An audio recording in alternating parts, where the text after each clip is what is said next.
जय श्री जगन्नाथ जय ओडिशा महानाम मातृभाषा मु राजेश कुमार शतपथी आपण मानक स्वागत करुच्ची महानाम मातृभाषा यूट्यूब चैनल को।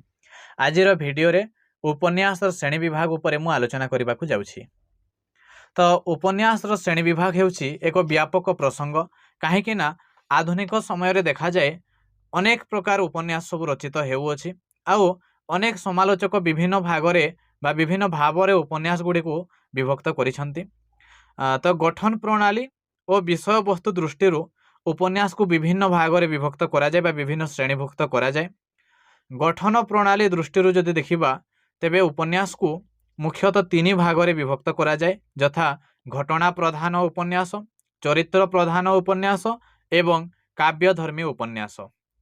तापरे विषय वस्तु दृष्टि विभिन्न समालोचक विभिन्न भाव में आम उपन्यास श्रेणी विभाग करिसंती। तो केतेक मुख्य विभाग उपरे आलोचना करिबा जेमिति कि सामाजिक उपन्यास, राजनीतिक उपन्यास, ऐतिहासिक उपन्यास, दार्शनिक उपन्यास, मनस्तात्विक उपन्यास, पत्रोपन्यास, वैज्ञानिक उपन्यास, आंचलिक उपन्यास, चरितोपन्यास, रहस्य रोमांच उपन्यास बा गोइंदा उपन्यास बा डिटेक्टिव उपन्यास, तापरे पौराणिक उपन्यास। तो एते सब प्रकार उपरे मु आलोचना करिबी। तो प्रथमे देखिबा घटना प्रधान उपन्यास जहा कि गठन दृष्टि उपन्यास श्रेणी विभाग अंतर्गत। जो उपन्यास घटना उपरे निर्भरशील अर्थात जो उपन्यास रे चरित्र और कहानी अपेक्षा घटना उपरे प्राधान्य दिया जाए सही भली उपन्यास को घटना प्रधान उपन्यास कहा जाए। एही भली उपन्यास रे चरित्रर वैशिष्ट्य अपेक्षा घटनार वैचित्र्य ही बेसी संपादित होता है ताकू बेसी गुरुत्व दि जाए। आउ एथिरे उपन्यासिक विभिन्न घटना पर घटना संयोजित करिकी सही उपन्यास रे निजर उद्देश्य बा जीवनबोध प्रतिपादित करिथांती बा उपस्थापन करिथांती। घटना प्रधान उपन्यास रे चरित्रर प्राधान्य नथिबारु एथिरे थिबा चरित्र गुड़िक हेउचंती फ्लैट चरित्र बा टाइप चरित्र माने एमानकर विशेष महत्व न थाए एही उपन्यास रे। एमाने केवल घटना अनुसार गतिशील होती चलप्रचल होती माने घटनार प्राधान्य थाए ता हिसाब रे एमाने सब चलप्रचल बा गतिशील होती। आउ ऐतिहासिक उपन्यास गुड़िक विशेष करी घटना प्रधान उपन्यास श्रेणीभुक्त होता है। रोमांस धर्मी एवं रहस्य रोमांच उपन्यास गुड़िक मध्य एही घटना प्रधान उपन्यास श्रेणीभुक्त होता है। तापरे द्वितीयटा होछि चरित्र प्रधान उपन्यास। नारु जना पड़ुछि सेठारे जेमिति घटनार प्राधान्य थिला एठारे चरित्रर प्राधान्य थाए। आउ जदि कहिबा जेउ उपन्यास गुड़िकरे चरित्र उपरे बेसी प्राधान्य दिया जाय थाए सेगुड़ी को चरित्र प्रधान उपन्यास कहा जाए। जेमिति घटना प्रधान उपन्यास रे घटना अनुसारे चरित्र माने चल प्रचल होती एठारे तार उल्टा एठारे चरित्र मानू चल प्रचल करने घटनार सृष्टि करा जाए। तो यही उपन्यास रे चरित्र मानक विकास पाई सुजोग सृष्टि होता है। आउ चरित्र मानू आधार करिकी बा चरित्र मानू उद्देश्य करिकी कहानी सृष्टि करा जाय थाए बा घटना सृष्टि करा जाय थाए। तापरे चरित्र प्रधान उपन्यास रे मुख्य चरित्र सहित किछि गौण चरित्र भी थांती आउ गौण चरित्र उपरे मध्य उपन्यासिक विशेष भाव में सचेतन रही थांती ताकू मध्य जीवंत करिबा पई सब बेले प्रयास करिथांती। विशेष करी सामाजिक मनस्तात्विक एवं राजनीतिक उपन्यास गुड़िक चरित्र प्रधान उपन्यास उदाहरण आउ फकीरमोहन सेनापति उपन्यास गुड़िक मुख्यतः यही धरणर उपन्यास अटे। तापरे तृतीयटा होछि काव्यधर्मी उपन्यास। जो उपन्यास वर्णना शैली रे अधिक काव्यिक स्पर्श थाए ताहाकू काव्यधर्मी उपन्यास कहा जाए। एथिरे घटनार वर्णना रे किंबा चरित्र चित्रण रे चमत्कारिता प्रदर्शन करिबा काल रे कथाकारंक हृदयावेग और उच्छ्वासर परिप्रकाश अधिक परिमाण रे रही थाए। उपन्यास छत्रे छत्रे काव्यिक भाषा और भावर विलास परिलक्षित होता है। तो यही भली उपन्यास को काव्यधर्मी उपन्यास कहा जाए। एबे देखिबा विषय वस्तु दृष्टि उपन्यास श्रेणी विभाग प्रत्येक विभाग उपर आलोचना करिबा। प्रथमे सामाजिक उपन्यास। ସମାଜକୁ କେନ୍ଦ୍ର କରି ଯେଉଁ ଉପନ୍ୟାସ ରଚିତ ହୋଇଥାଏ ତାହାକୁ ସାମାଜିକ ଉପନ୍ୟାସ କୁହାଯାଏ। ଏଇଟା ମଣିଷ ସମାଜ ସହିତ ଓତଃପ୍ରୋତ ଭାବରେ ଜଡ଼ିତ। ଏଥିରେ ମଣିଷର ସୁଖ ଦୁଃଖ ହସ କାନ୍ଦର ଚିତ୍ରିତ ହୋଇଥାଏ। ମଣିଷ ଜୀବନ ବା ସମାଜର ପ୍ରତିଦିନ ଘଟୁଥିବା ବିଭିନ୍ନ ଘଟଣା ଏହିଭଳି ଉପନ୍ୟାସରେ ସ୍ଥାନିତ ହୋଇଥାଏ। ଆଉ ଏଥିରେ ମଣିଷର ଶୋକ ପରିତାପ ଈର୍ଷା କ୍ରୋଧ ଦ୍ୱେଷ ଦ୍ୱନ୍ଦ୍ୱ ସଂଘର୍ଷ ଆଦି ବିଭିନ୍ନ ଦିଗ ଜୀବନ୍ତ ଭାବରେ ଉପସ୍ଥାପିତ ହୋଇଥାଏ। ଆଉ ଏହିଭଳି ଉପନ୍ୟାସ ପାଠ କରି ପାଠକମାନେ ସମାଜର ନିଖୁଣ ଚିତ୍ର ଅନୁଭବ କରିପାରନ୍ତି। ଯଦି ଉଦାହରଣ ଦେଖିବା ଏହିଭଳି ଉପନ୍ୟାସର, ତେବେ ଫକୀରମୋହନ ସେନାପତିଙ୍କ 6 ମାଣ 8 ଗୁଣ୍ଠ, ପ୍ରାୟଶ୍ଚିତ, ମାମୁଁ ଏଗୁଡ଼ାକ ସାର୍ଥକ ସାମାଜିକ ଉପନ୍ୟାସ। ତାପରେ ଉପେନ୍ଦ୍ର କିଶୋର ଦାସଙ୍କ ମଲାଜହ୍ନ, କାଳିନ୍ଦୀ ଚରଣ ପାଣିଗ୍ରାହୀଙ୍କ ମାଟିର ମଣିଷ, କାହ୍ନୁଚରଣ ମହାନ୍ତିଙ୍କ ଶାସ୍ତି, ଗୋପୀନାଥ ମହାନ୍ତିଙ୍କ ଅମୃତର ସନ୍ତାନ, ନିତ୍ୟାନନ୍ଦ ମହାପାତ୍ରଙ୍କ ହିଡ଼ମାଟି ଘରଡିହ, ବସନ୍ତ କୁମାରୀ ଦେବୀଙ୍କ ଅମଡ଼ା ବାଟ, ଚୋରାବାଲି, ସୁରେନ୍ଦ୍ର ମହାନ୍ତିଙ୍କ କାଳାନ୍ତର, ହଂସଗୀତି, ସୂର୍ଯ୍ୟନାରାୟଣ ଆଚାର୍ଯ୍ୟଙ୍କ ଅଦ୍ୱିତୀୟା ଆଦି ହେଉଛି ସାମାଜିକ ଉପନ୍ୟାସର କିଛି ଉତ୍କୃଷ୍ଟ ନିଦର୍ଶନ। ତାପରେ ରାଜନୈତିକ ଉପନ୍ୟାସ। ରାଜନୀତିକୁ କେନ୍ଦ୍ର କରି ରଚିତ ହୋଇଥିବା ଉପନ୍ୟାସକୁ ରାଜନୈତିକ ଉପନ୍ୟାସ କୁହାଯାଏ। ଆଧୁନିକ ସମାଜରେ ରାଜନୀତିର ଏକ ବିଶେଷ ଭୂମିକା ରହିଛି। ରାଜନୀତି ହିଁ ସମାଜକୁ ବିଶେଷ ଭାବରେ ନିୟନ୍ତ୍ରିତ କରିଥାଏ। ତେଣୁ ସମାଜ ଉପରେ ରାଜନୀତିର ଯେମିତି ପ୍ରଭାବ ରହେ, ସାହିତ୍ୟ ଉପରେ ବା ଉପନ୍ୟାସ ଉପରେ ବି ରାଜନୀତିର ପ୍ରଭାବ ରହିବା ସ୍ୱାଭାବିକ। ତ ଓଡ଼ିଆ ସାହିତ୍ୟରେ ଅନେକ ଉପନ୍ୟାସ ରାଜନୈତିକ ବିଷୟବସ୍ତୁକୁ କେନ୍ଦ୍ର କରିକି ରଚିତ ହୋଇଛି। ଯଦି ଉଦାହରଣ ଦେଖିବା, ତେବେ ହରେକୃଷ୍ଣ ମହତାବଙ୍କ ପ୍ରତିଭା, ଟାଉଟର, ଅବ୍ୟାପାର, ଗୋପୀନାଥ ମହାନ୍ତିଙ୍କର ବୁନ୍ଦାଏ ପାଣି, ସୁରେନ୍ଦ୍ର ମହାନ୍ତିଙ୍କ ଅନ୍ଧ ଦିଗନ୍ତ, ଶାନ୍ତନୁ ଆଚାର୍ଯ୍ୟଙ୍କ ଶକୁନ୍ତଳା, ଧରିତ୍ରୀର କାନ୍ଦ, ଅନାଦି ସାହୁଙ୍କର ମୁଣ୍ଡ ମେଖଳା, ଜଙ୍ଗଲ ସହର, କିଶୋରୀ ଚରଣ ଦାସଙ୍କ ନେତା ଓ ନେତ୍ରମଣି, ପ୍ରତିଭା ରାୟଙ୍କ ଉତ୍ତର ମାର୍ଗ, ପଦ୍ମଜ ପାଳଙ୍କର ଦୁର୍ଗ ପତନର ବେଳ, ଗଣେଶ୍ୱର ମିଶ୍ରଙ୍କ ନେତା ଇତ୍ୟାଦି ହେଉଛି ଉତ୍କୃଷ୍ଟ ରାଜନୈତିକ ଉପନ୍ୟାସ। ତାପରେ ଐତିହାସିକ ଉପନ୍ୟାସ। ଇତିହାସର ଘଟଣାକୁ ନେଇ ଯେଉଁ ଉପନ୍ୟାସ ରଚିତ ହୋଇଥାଏ ତାକୁ ଐତିହାସିକ ଉପନ୍ୟାସ କୁହାଯାଏ। ଆଉ ଇତିହାସର କୌଣସି ନିର୍ଦ୍ଦିଷ୍ଟ ଘଟଣାକୁ କେନ୍ଦ୍ର କରି ଔପନ୍ୟାସିକ ଏହିଭଳି ଉପନ୍ୟାସ ରଚନା କରିଥାନ୍ତି।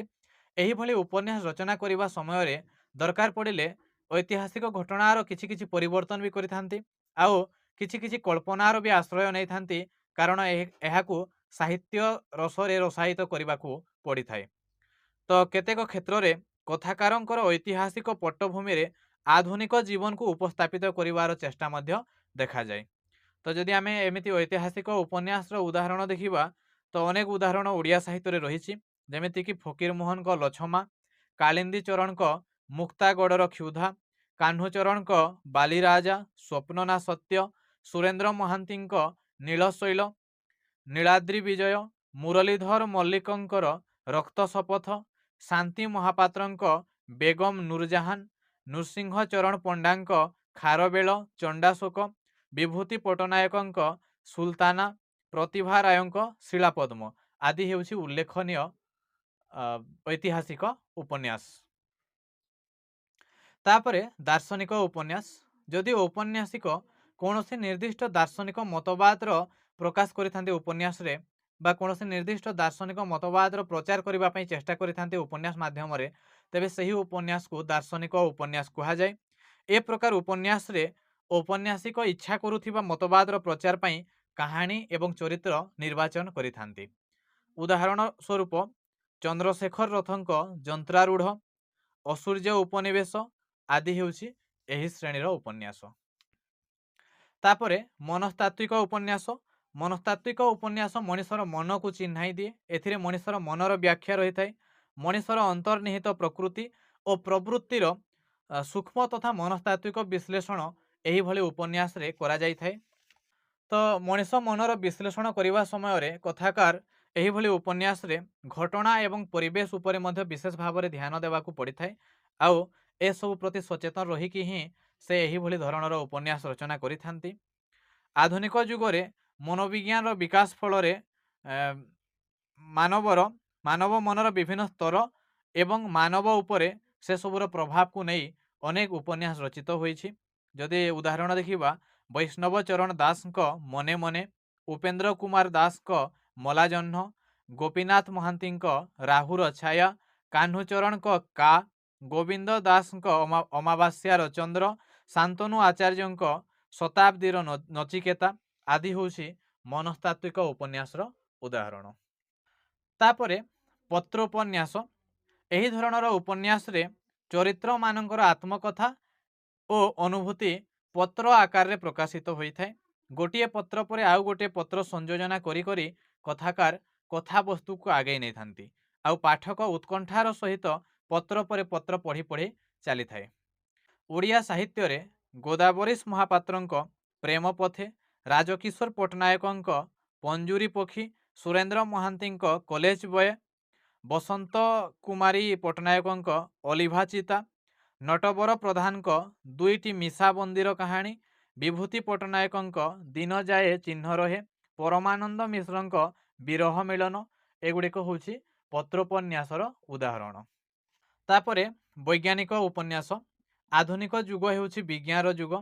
ବିଜ୍ଞାନର ବିଭିନ୍ନ ଉଦ୍ଭାବନ, ଆବିଷ୍କାର ବା କୌଣସି ନୂତନ ତଥ୍ୟ ଅନେକ ସମୟରେ ପତ୍ର ପତ୍ରିକା ମାନଙ୍କରେ ପ୍ରକାଶିତ ହୋଇଥାଏ, ଆଉ ବିଜ୍ଞାନର ପ୍ରଚାର ପ୍ରସାର ବହୁତ ମାତ୍ରାରେ ଆଧୁନିକ ଯୁଗରେ ହୋଇସାରିଛି। ତ ଏହାର ପ୍ରଭାବ ଉପନ୍ୟାସରେ ମଧ୍ୟ ପଡ଼ିଥାଏ। କେତେକ ନୂତନ ସତ୍ୟ ଓ ତଥ୍ୟକୁ ଉପନ୍ୟାସ ଆକାରରେ ରଚନା କରାଯାଏ ବା ପ୍ରକାଶ କରାଯାଏ, ଆଉ ସେହି ଧରଣର ଉପନ୍ୟାସକୁ ବୈଜ୍ଞାନିକ ଉପନ୍ୟାସ ବୋଲି କୁହାଯାଏ। ବିଜ୍ଞାନ ସମ୍ମତ ତଥ୍ୟ ଓ ସତ୍ୟ ସହିତ କଳ୍ପନାକୁ ଫେଣ୍ଟି ଉପସ୍ଥାପନ କରି ନ ପାରିଲେ ଏହା ଉପନ୍ୟାସ ପଦବାଚ୍ୟ ହୁଏ ନାହିଁ। ମାନେ ଏଥିରେ ବୈଜ୍ଞାନିକ ସତ୍ୟ ଆଉ ତଥ୍ୟ ରହିବା ସହିତ କଳ୍ପନା ବି କିଛି କିଛି ରହିଥାଏ, ମାନେ କଥାକାର ନିଜ କଳ୍ପନାରୁ ବି କିଛି ଏଥିରେ ଫେଣ୍ଟି ଦିଅନ୍ତି, ତାପରେ ଯାଇ ବୈଜ୍ଞାନିକ ଉପନ୍ୟାସ ସୃଷ୍ଟି ହୁଏ। ତ ଏହିଭଳି ଉପନ୍ୟାସ ରଚନା କରିବାଟା ଗୋଟିଏ କଷ୍ଟସାଧ୍ୟ ବ୍ୟାପାର, ମାନେ ସହଜରେ ଲେଖି ହୁଏ ନାହିଁ। ତେଣୁ ଓଡ଼ିଆ ସାହିତ୍ୟରେ ବୈଜ୍ଞାନିକ ଉପନ୍ୟାସର ସଂଖ୍ୟା କମ୍। ଏ କ୍ଷେତ୍ରରେ ଜଣେ ଆଗ ଧାଡ଼ିର ସ୍ରଷ୍ଟା ହେଉଛନ୍ତି ଗୋକୁଳାନନ୍ଦ ମହାପାତ୍ର, ଯିଏକି ପୃଥିବୀ ବାହାରେ ମଣିଷ, କୃତ୍ରିମ ଉପଗ୍ରହ, ଚନ୍ଦ୍ରର ମୃତ୍ୟୁ ଆଦି ସଫଳ ବୈଜ୍ଞାନିକ ଉପନ୍ୟାସ ଲେଖିଛନ୍ତି। ତାଙ୍କ ବ୍ୟତୀତ ମୃଣାଳ ଚାଟାର୍ଜୀଙ୍କ ଶକ୍ତି ହେଉଛି ଏ ଦିଗରେ ଗୋଟିଏ ଉତ୍କୃଷ୍ଟ ଉଦାହରଣ। ତାପରେ ଆଞ୍ଚଳିକ ଉପନ୍ୟାସ, ଏକ ନିର୍ଦ୍ଦିଷ୍ଟ ଅଞ୍ଚଳର ଗୋଷ୍ଠୀ ବା ସମ୍ପ୍ରଦାୟକୁ କେନ୍ଦ୍ର କରି ରଚିତ ହୋଇଥିବା ଉପନ୍ୟାସକୁ ଆଞ୍ଚଳିକ ଉପନ୍ୟାସ କୁହାଯାଏ। ଏଥିରେ ସେହି ଅଞ୍ଚଳର ସାମାଜିକ, ରାଜନୈତିକ, ଅର୍ଥନୈତିକ, ସାଂସ୍କୃତିକ ଆଦି ବିଭିନ୍ନ କ୍ଷେତ୍ରର ପରିପ୍ରକାଶ ଘଟିଥାଏ। ପ୍ରକୃତି ଚିତ୍ରଣକୁ ମଧ୍ୟ ଏଥିରେ ସ୍ଥାନିତ କରାଯାଇଥାଏ। ଆଉ ଯେଉଁ କଥାକାର ଏକ ନିର୍ଦ୍ଦିଷ୍ଟ ଅଞ୍ଚଳର ସାଂସ୍କୃତିକ ପରିବେଶ ଓ ଭାଷା ସହିତ ଯେତେ ଅଧିକ ଜ୍ଞାନର ଅଧିକାରୀ ହୋଇଥାନ୍ତି, ସେହି ଅଞ୍ଚଳକୁ କେନ୍ଦ୍ର କରି ସେତେ ଉତ୍କୃଷ୍ଟ ଆଞ୍ଚଳିକ ଉପନ୍ୟାସ ରଚନା କରିପାରନ୍ତି। ଉଦାହରଣ ସ୍ୱରୂପ ଗୋପୀନାଥ ମହାନ୍ତିଙ୍କର ପରଜା, ହରିଜନ, ତାପରେ ଯୋଗେଶ୍ୱର ମିଶ୍ରଙ୍କ ଖମାରୀ, ଗଡ଼ତିଆ, ଗଣେଶ୍ୱର ମିଶ୍ରଙ୍କ ସାମୁଦ୍ରିକ ଇତ୍ୟାଦି ହେଉଛି ଉଲ୍ଲେଖଯୋଗ୍ୟ ଉଦାହରଣ। ତାପରେ ଚରିତୋପନ୍ୟାସ, କୌଣସି ନିର୍ଦ୍ଦିଷ୍ଟ ଚରିତ ଉପରେ ଆଧାର କରି ରଚିତ ହୋଇଥିବା ଉପନ୍ୟାସକୁ ଚରିତୋପନ୍ୟାସ କୁହାଯାଏ। ଆତ୍ମଜୀବନୀ ବା ଜୀବନୀକୁ ଉପନ୍ୟାସ ଆକାରରେ ଲେଖାଗଲେ ତାକୁ ଚରିତୋପନ୍ୟାସ କୁହାଯାଏ। ଓଡ଼ିଆ ସାହିତ୍ୟରେ ରାମପ୍ରସାଦ ସିଂହଙ୍କ ପ୍ରତିହିଂସା, ଶାନ୍ତନୁ କୁମାର ଆଚାର୍ଯ୍ୟଙ୍କ ତିନୋଟି ରାତିର ସକାଳ, କୃଷ୍ଣପ୍ରସାଦ ମିଶ୍ରଙ୍କ ନିଜକୁ ନାୟକ କରି, ଅକ୍ଷୟ ମହାନ୍ତିଙ୍କ ଆର୍ଯ୍ୟ ଦାସର ଆତ୍ମଲିପି ଓ ଆର୍ଯ୍ୟ ଦାସର ଶେଷଲିପି ଇତ୍ୟାଦି ହେଉଛି ଆତ୍ମଜୀବନୀମୂଳକ ଉପନ୍ୟାସ। ତାପରେ ଜୀବନୀମୂଳକ ଉପନ୍ୟାସ ଯଦି ଦେଖିବା, ସୁରେନ୍ଦ୍ର ମହାନ୍ତିଙ୍କ ଶତାବ୍ଦୀର ସୂର୍ଯ୍ୟ, କୁଳବୃଦ୍ଧ ଏବଂ କମଳଲୋଚନ ମହାନ୍ତିଙ୍କ ଦ୍ୱିବେଦୀ ଇତ୍ୟାଦି ହେଉଛି ଜୀବନୀମୂଳକ ଚରିତୋପନ୍ୟାସ। ତ ଚରିତୋପନ୍ୟାସକୁ ଆମେ ଦୁଇ ଭାଗରେ ବିଭକ୍ତ କରିବା, ଜୀବନୀମୂଳକ ଚରିତୋପନ୍ୟାସ ବା ଏବଂ ଆତ୍ମଜୀବନୀମୂଳକ ଚରିତୋପନ୍ୟାସ। ତାପରେ ରହସ୍ୟ ରୋମାଞ୍ଚ ଉପନ୍ୟାସ ବା ଗୁଇନ୍ଦା ଉପନ୍ୟାସ ବା ଡିଟେକ୍ଟିଭ ଉପନ୍ୟାସ। ଏଥିରେ ହତ୍ୟା, ଅପରାଧ, ଡକାୟତି, ବିଭୀଷିକା, ଗୋଇନ୍ଦା ବିଭାଗର ତତ୍ପରତା ଓ କୃତିତ୍ୱ ଆଦି ଯେଉଁ ଉପନ୍ୟାସରେ ବର୍ଣ୍ଣିତ ହୋଇଥାଏ ତାହାକୁ ରହସ୍ୟ ରୋମାଞ୍ଚ ଉପନ୍ୟାସ ବା ଗୋଇନ୍ଦା ଉପନ୍ୟାସ ବା ଡିଟେକ୍ଟିଭ ଉପନ୍ୟାସ କୁହାଯାଏ। ଏହାର କଥାବସ୍ତୁ ବିକାଶରେ ପ୍ରତିଟି ମୁହୂର୍ତ୍ତ ରହସ୍ୟ ରୋମାଞ୍ଚରେ ପୂର୍ଣ୍ଣ ଥିବାରୁ ଏହା ପାଠକ ପ୍ରାଣରେ ଉତ୍କଣ୍ଠା, ଉତ୍ସୁକତା ଓ ସ୍ପନ୍ଦନ ଜାତ କରିଥାଏ। ମାନେ ଏଥିରେ ସବୁବେଳେ ରହସ୍ୟ ରୋମାଞ୍ଚ ଭରି ରହିଥାଏ। ପାଠକ ପାଇଁ ଏହା ଏକ ନିଶ୍ୱାସରେ ପଢ଼ିଯିବା ଭଳି ଉପନ୍ୟାସ। ମାନେ ପଢ଼ୁଥିଲେ ଆଗକୁ ପଢ଼ିବା ପାଇଁ ବାରମ୍ବାର ଇଚ୍ଛା ହେଉଥିବ, ମାନେ ଛାଡ଼ିକି ଯାଇପାରିବେ ନାହିଁ ଏହିଭଳି ଉପନ୍ୟାସ। ତ ଓଡ଼ିଆ ସାହିତ୍ୟରେ ଅନେକ ସଫଳ ଡିଟେକ୍ଟିଭ ଉପନ୍ୟାସ ରଚିତ ହୋଇଛି, ଯଥା ଚନ୍ଦ୍ରମଣି ଦାସଙ୍କ ନରବଲି, ଦ୍ୱାରିକାନାଥ ଦାସଙ୍କ ରବିନ ସିରିଜ, ଯୋଗେନ୍ଦ୍ର କୁମାର ମହାନ୍ତିଙ୍କ ମୀରା ସିରିଜ, କଣ୍ଡୁରୀ ଚରଣ ଦାସଙ୍କ ରକ୍ତ ତାଣ୍ଡବ, ନିହତ ନାୟିକା, ଯମେଶ୍ୱର ତ୍ରିପାଠୀଙ୍କ ଅଦୃଶ୍ୟ ମାନବ ଇତ୍ୟାଦି। ତାପରେ ପୌରାଣିକ ଉପନ୍ୟାସ। ପ୍ରାଚୀନ ପୁରାଣର କୌଣସି ପ୍ରସଙ୍ଗକୁ ଉପଜୀବ୍ୟ କରି ଯେଉଁ ଉପନ୍ୟାସ ରଚିତ ହୋଇଥାଏ ତାହାକୁ ପୌରାଣିକ ଉପନ୍ୟାସ କୁହାଯାଏ। ଆମ ଦେଶରେ ପୌରାଣିକ କାହାଣୀର କିଛି ଅଭାବ ନାହିଁ। ପୌରାଣିକ କାହାଣୀକୁ ନେଇ ଅନେକ ପ୍ରକାର ସାହିତ୍ୟ ସୃଷ୍ଟି ହୋଇଛି। ତ ଉପନ୍ୟାସରେ ମଧ୍ୟ ସେହି ପୌରାଣିକ କାହାଣୀର ପରିପ୍ରକାଶ ଘଟିଥାଏ। ତ ଓଡ଼ିଆ ସାହିତ୍ୟରେ ଯଦି ଦେଖିବା, ପ୍ରତିଭା ରାୟଙ୍କ ଯାଜ୍ଞସେନୀ ହେଉଛି ଏକ ପ୍ରସିଦ୍ଧ ପୌରାଣିକ ଉପନ୍ୟାସ। ତାପରେ ସୁକାମିନୀ ନନ୍ଦଙ୍କ ରାଇ ବିନୋଦିନୀ ଏକ ସାର୍ଥକ ପୌରାଣିକ ଉପନ୍ୟାସ। ସୁରେନ୍ଦ୍ର ମହାନ୍ତିଙ୍କ ନୀଳଶୈଳ, କୃଷ୍ଣାବେଣୀର ସନ୍ଧ୍ୟା, ମହାପାତ୍ର ନୀଳମଣି ସାହୁଙ୍କ ତାମସୀ ରାଧା, ବଳରାମ ପଟ୍ଟନାୟକଙ୍କ ଅନାଦି ଅନନ୍ତ, ଚନ୍ଦ୍ରଶେଖର ରଥଙ୍କ ନବଜାତକ, ଶାନ୍ତନୁ କୁମାର ଆଚାର୍ଯ୍ୟଙ୍କ ଶକୁନ୍ତଳା ଇତ୍ୟାଦି ହେଉଛି ପୌରାଣିକ ଉପନ୍ୟାସର କେତେକ ଉଦାହରଣ। ତ ଏହା ଥିଲା ଉପନ୍ୟାସର ପ୍ରକାରଭେଦ। ଏତିକିରେ ସମାପ୍ତ ହେଲା। ଆଉ ତାପରେ ପରବର୍ତ୍ତୀ ପର୍ଯ୍ୟାୟରେ କୌଣସି ଏକ ସାହିତ୍ୟିକ ପ୍ରସଙ୍ଗ ନେଇକି ପୁଣି ନୂଆ ଭିଡ଼ିଓ ଆସିବ। ତ ମହାନ ଆମ ମାତୃଭାଷା ଚ୍ୟାନେଲକୁ ସବୁବେଳେ ଦେଖୁଥାନ୍ତୁ, ସବସ୍କ୍ରାଇବ୍ କରନ୍ତୁ, ଅଧିକରୁ ଅଧିକ ସେୟାର କରନ୍ତୁ ଏବଂ ଭିଡ଼ିଓଟି କେମିତି ଲାଗିଲା ମତାମତ ନିଶ୍ଚୟ ଦିଅନ୍ତୁ। ଯଦି ଅନ୍ୟ କୌଣସି ସାହିତ୍ୟିକ ପ୍ରସଙ୍ଗ ଆପଣ ଏହି ଚ୍ୟାନେଲରେ ପାଇବାକୁ ଚାହୁଁଛନ୍ତି ତେବେ ମଧ୍ୟ କମେଣ୍ଟରେ ଜଣାଇ ପାରିବେ। ଧନ୍ୟବାଦ।